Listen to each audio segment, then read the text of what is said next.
मैं भारत को भारतीयता की मान्यता के आधार पर फिर से खड़ा करना चाहता हूं, उस काम में लगा हूं। महर्षि भागवत कहते हैं कि जिंदगी में 85% बीमारियों को हर व्यक्ति स्वयं ठीक कर सकता है। तो अब तक जो मैं बात कर रहा था कल तक, वो 85% वाला हिस्सा था। इसमें से आपको कोई भी बात ऐसी नहीं लगी होगी जो किसी विशेषज्ञ की मदद से करनी पड़े। अब तक मैंने जितना भी आपको बताया है वो सब इतनी सरल और सहज बातें हैं जो आप स्वयं कर सकते हैं। आज मैं आपको 15% वाले हिस्से की बात करूंगा। जो बचा हुआ 15% हिस्सा है जिसमें किसी विशेषज्ञ की जरूरत है, वो वाली बात आपसे शुरू करूंगा। लेकिन आज आप महसूस करेंगे व्याख्यान खत्म होने के बाद कि अरे ये 15% भी हम कर सकते हैं।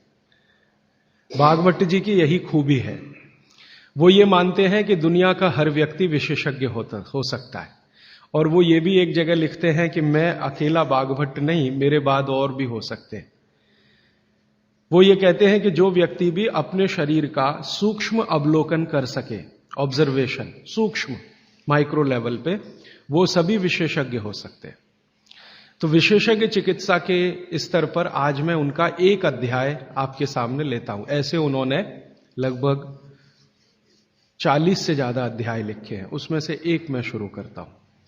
भागवत जी ये कहते हैं कि जब विशेषज्ञ चिकित्सा की बात आए, गंभीर रोग जैसे कैंसर है, डायबिटीज है, अर्थराइटिस है, तो इसमें वो कहते हैं कि भगवान ने, प्रकृति ने ऐसी व्यवस्था बनाई है कि विशेष गंभीर रोगों की चिकित्सा भी आप बहुत आसानी से, सहजता से कर सके। उसमें से उन्होंने एक जगह लिखा है कि इस पूरे ब्रह्मांड में, पूरी प्रकृति में ऐसी कई चीजें हैं जो एक साथ वात, पित्त और कफ तीनों को ठीक करने की शक्ति रखती है। एक साथ बहुत कम चीजें ऐसी हैं प्रकृति में जो वात, पित्त, कफ तीनों को एक साथ ठीक रखें। कुछ चीजें ऐसी हैं जो वात को अच्छा रखेंगी, कुछ चीजें ऐसी हैं जो पित्त को अच्छा रखेंगी, कुछ चीजें ऐसी हैं जो कफ को अच्छा रखेंगी। वात को अच्छा रखने वाली सबसे अच्छी चीज जो आपके घर में है वो है तेल। तेल तेल वो जिसमें आप सब्जियां बनाते हैं, तेल वो जिसमें आप सब्जियां बनाते हैं।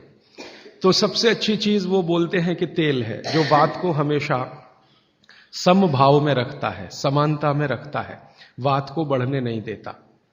लेकिन उन्होंने एक शब्द पर जोर दिया है कि तेल का माने शुद्ध तेल। अब ये शुद्ध तेल उन्होंने लिखा 3500 साल पहले। आज के विश्लेषण में अगर हम ध्यान दें तो शुद्ध तेल का माने तेल की घानी से निकाला हुआ सीधा सीधा तेल, बिना कुछ मिलाए हुए सीधा सीधा तेल, कोई भी मशीन से निकाला हुआ सीधा सीधा तेल, उसमें कुछ नहीं मिलाया, मतलब नॉन रिफाइंड तेल। नॉन रिफाइंड तेल। अगर आप तेल खा रहे हैं तो भागवत जी का निवेदन है कि आप तेल शुद्ध खाइए, माने रिफाइंड तेल मत खाइए, डबल रिफाइंड तेल मत खाइए। अब आप कहेंगे जी क्यों नहीं खाएं, डॉक्टर तो यही बोलते हैं कि रिफाइंड खाओ, डबल रिफाइंड खाओ तो आपको हृदय घात नहीं आएगा, वगैरह वगैरह। ये जो रिफाइंड तेल है, मैंने इनको देखा है कैसे रिफाइंड किया जाता है। आप भी देख लें, कभी मौका मिले तो बहुत अच्छा होगा।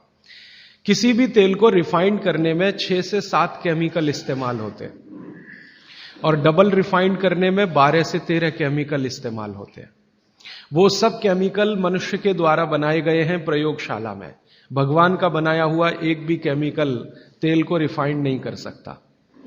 भगवान का बनाया हुआ माने प्रकृति का दिया हुआ, जिसको आप अंग्रेजी में कहते हैं ऑर्गेनिक।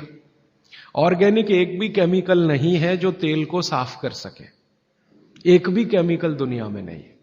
जितने भी केमिकल तेल को साफ करने के लिए उपयोग किए जाते हैं वो सब इनऑर्गेनिक है, और इनऑर्गेनिक केमिकल ही दुनिया में जहर बनाते हैं, और उनका कॉम्बिनेशन जहर की तरफ ही लेके जाता है।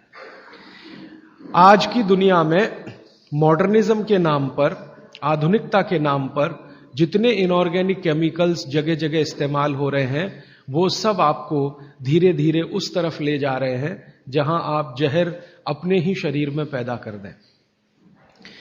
इसलिए रिफाइंड तेल डबल रिफाइंड तेल गलती से भी मत खाइए।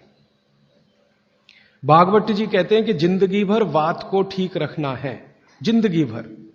तो वात को ठीक रखने के लिए सबसे सरल चिकित्सा वो बोलते हैं वो तेल का ही है। वो कहते हैं शुद्ध तेल खाइए। शुद्ध तेल माने घानी से निकाला हुआ तेल। अब आपके मन में दो प्रश्न आएंगे तुरंत कि शुद्ध तेल में तो बास बहुत आती है। हां, सीधा प्रश्न। दूसरा प्रश्न आएगा जी शुद्ध तेल बहुत चिपचिपा होता है, गाढ़ा होता है, चिपचिपा होता है और बास अलग से आती है। हम लोगों ने जब शुद्ध तेल पर भारत देश के कुछ वैज्ञानिकों की मदद से काम किया, एक तरह से कहें रिसर्च किया, तो पता चला कि तेल का जो चिपचिपापन है वो उसका सबसे महत्वपूर्ण घटक है।